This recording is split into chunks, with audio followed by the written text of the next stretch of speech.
Okay, guys, this is an update for those that actually watching in my videos. Um, this just wanted to. A lot of things have happened. Well, I should say a lot of progress has occurred since I've and also regression as well since I last recorded a video. But basically, well, I got a new watch. It's a calculator watch, so I can basically multiply things. Divide all the basic arithmetic. Uh, no no MATLAB things like no linear algebra or anything like that. But it's convenient when you're trying to do drafting or something like that, where you're just trying to do basic arithmetic that can be somewhat complicated. You can't think of right on the spot. It helps you to determine spacings is really what it does, um, because the spacings can be it's really basic algebra. So it's like if you have in your head how to subtract, multiply, and divide the numbers that you get from measuring things, then you can easily calculate whatever other quantity you need using the calculator. If you can do the algebra in your head, you just need to do the arithmetic. By that I mean, like, example, if you know that you have three spacings, you know that the three inner spacings between bolts, and then you have maybe two. You have two edges, of course, and you know what the edge distance is, maybe 1.87. And C, you might get these weird decimals, so it's convenient for in that case, because then you just know the algebra is the total length, which you might know is like maybe 9 inches or something, minus two times the edge divided by three, because there's three spacings. So the fact that you have these in your head makes it really easy to just do the math really fast with the calculator, because especially when you have decimals, the arithmetic to get the quantity that you want from algebra is from an algebraic expression that's in your head. It can be difficult to do in your head. So to compete in here, especially when you have decimals like 1.87, blah blah blah blah, right? In structural engineering, you really need to get things very precise. So sorry if I have a cold sore here. I don't know how I got that, but yeah. So I've also regressed though. So let me talk about the bad things. So in my regression period, basically what I did in this from the last time I recorded, which is probably like 5 or 6 months ago, I regressed in the sense that I gained 5 pounds.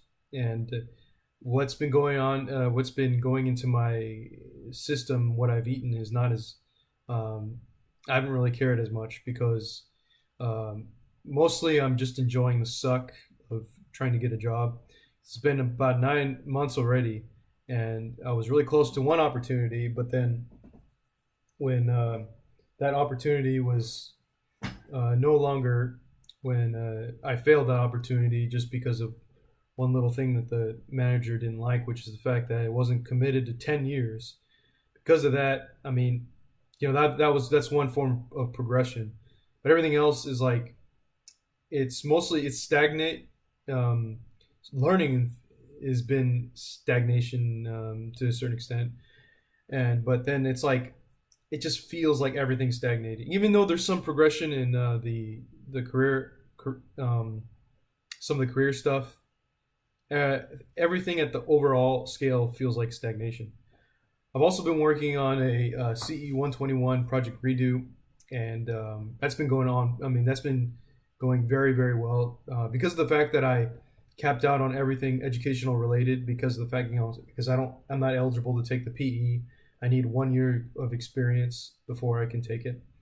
And that's after getting a master's degree, and then also I wasn't didn't get into grad school yet, not because I didn't apply, because I didn't apply, but not because I got rejected, but it was because I didn't apply. Sorry, if that seemed confusing. I meant that it was because I didn't apply. I didn't. So, um, yeah. So I didn't apply, before. So now I have to email professors and see what they have to say. Most likely they're probably not going to be assholes. Maybe they will. Maybe they just remember me and say, "Hey, that guy, he was in the back. He didn't say anything to me. He didn't go to my office hours. Nothing." So it's possible they're going to say that, but I think some schools don't require. They only require transcripts, and they may not require any letters of recommendation. But the universities, the UCs will, University of California schools will. So, anyways, that's what that's all about. And yeah, I mean, the job market's insane. If you try to get your foot in the, I'm starting to realize that any form of success when it comes to jobs, it's compound. So once you start, then all the success that comes afterwards is compounded. So like, so when if you try to ask somebody who hasn't failed a lot, significantly, about a similar path, who's taken a similar path where they're successful. So for example, in my field, structural engineering, their advice is going to be somewhat moot. So for example, someone told me today, you should join the small companies, and then it's like, well, I already kind of tried that. I this guy named Majdi Khan of Kanan, I think his name is I don't know how to say Kanan, of I Adco Engineering. Actually, I contacted him. That's a small firm, and they were like, "Oh, we're not taking anybody in your case yet. Sorry, we call back another time." And of course, he has the resume. I didn't call him back later because there was some other opportunities I was thinking about. Maybe I should contact him. But anyway, it's not that easy to do, regardless. I mean, I think in some relative sense, it's easier to go for the smaller companies, just because you get the engineers are more in control of what goes on in the work atmosphere. But I mean, in my case, it's like the chances of me getting into the small company versus a large company is about the same, given the fact that the small companies are probably not looking as much as the larger companies, and I'm always applying. So I've been applying everywhere, every company I see basically, and yeah, I need to get my foot in the door so I can take the PE. My ultimate goal is to run a consulting business firm with somebody, or maybe just get started myself. I know that would require a lot of gall to do that, but somebody else who I know might be able to join in with me and start something. In fact, somebody that I know from one of my classes has started a consulting firm 6 months ago, and I asked him if I can join him, and he just doesn't have enough clients, unfortunately, for me to join. And that would theoretically be something that I would just keep going at every day and do for about 20 years. And I would like to do that for 20 years or so before maybe going to aeronautics, which is something might want to do in like a far future, but not right away. I do like structural engineering, and structural engineering is very broad, and in the sense, I mean, I'm not saying the practice itself is broad. I'm saying that the skills you and the knowledge you gain from in participating in structural engineering is broad enough to actually apply to things that are pretty much advancing our society. So like instead of just relying on renovations or things like or just bridges and buildings in general, which is something I want to keep going into for about 10 years at least.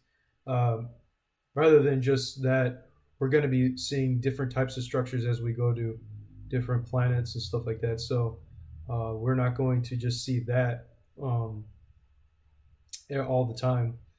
In fact, I mean, there's a gigantic potential for structural engineering that we have yet to see, because and the technology, the infrastructure's advancement has been, I want to say I mean at a broad level, it's been stagnating just because of the fact that uh, that we're still on this planet.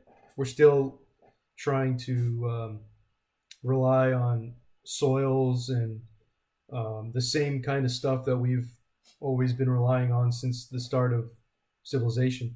So it sucks that we're stagnating. The other reason is like I'm trying to connect this with computer science. Is software development is is on the peak. It's like increasing, and so when we get to a point where it's advanced enough where people are finally saying, "Hello, we need this physical manifestation." Then structural engineering is going to become more popular. That's what I think.